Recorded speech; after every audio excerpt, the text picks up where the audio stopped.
በቆይታችን ላይ በጣም ብዙ ነገር አይተናል። ኢመርጀንሲ ሩም ገብተናል። አቤም ሆስፒታልን በአጠቃላይ አይተናል። ዲሊቨሪ ሩም ገብተናል እና በዚህ ላይ ያየሁት የአቤም ሆስፒታል ሰራተኞች በጣም ኮኦፐሬቲቭ እንደሆኑ በትህትና እና ያላቸውን ጥንካሬ especially what I love the most is about their hospitality. Every staff member was incredibly patient and they taught us each and everything that we needed to know in the field of medics. And especially what I liked about the reproductive health is during puberty, for us females, they taught us that we should have physical changes, and for the males, they will also have their own characteristics. In total, they make sure that we are mentally prepared.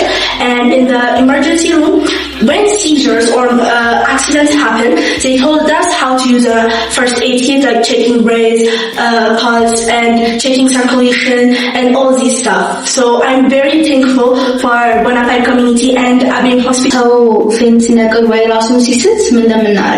ስለ ስነ ተዋልዶ እና ስለ ፒበርቲ ተማር እንደውም ገባ ከዛችን ደግሞ ካገድባ